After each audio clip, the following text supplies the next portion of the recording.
বিসিবির সাবেক ক্রিকেট অপারেশনের প্রধান নাজমুল আবেদীন ফাহিম, যিনি হয়ে উঠেছিলেন বোর্ডের নিয়মিত সফর সঙ্গী। জাতীয় দল থেকে অনূর্ধ্ব-19 প্রায় সব সফরে উপস্থিত ছিলেন তিনি।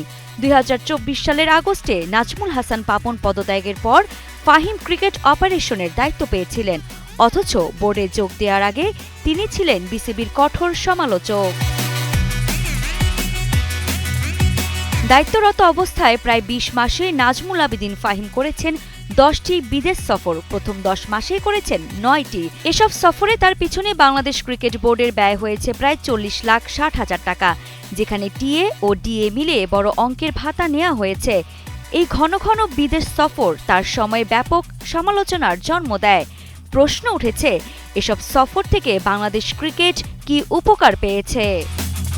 টানা সপ্তমবারের মতো বেস্ট টিস্যু পেপার ব্র্যান্ড হিসেবে স্বীকৃতি পেয়েছে বসুন্ধরা টিস্যু। নথি অনুযায়ী ফাহিম ভ্রমণ ভাতা হিসেবে প্রায় 13,75,000 টাকা এবং দৈনিক ভাতা হিসেবে প্রায় 26,86,000 টাকা পেয়েছেন। মোট মিলিয়ে তার বিদেশ সফরের পেছনে বিসিবি ব্যয় হয়েছে প্রায় 40,60,000 টাকা। শুরুতে তিনি প্রতিদিন $300 ভাতা পেতেন, যা পরে বাড়িয়ে $400 করা হয়।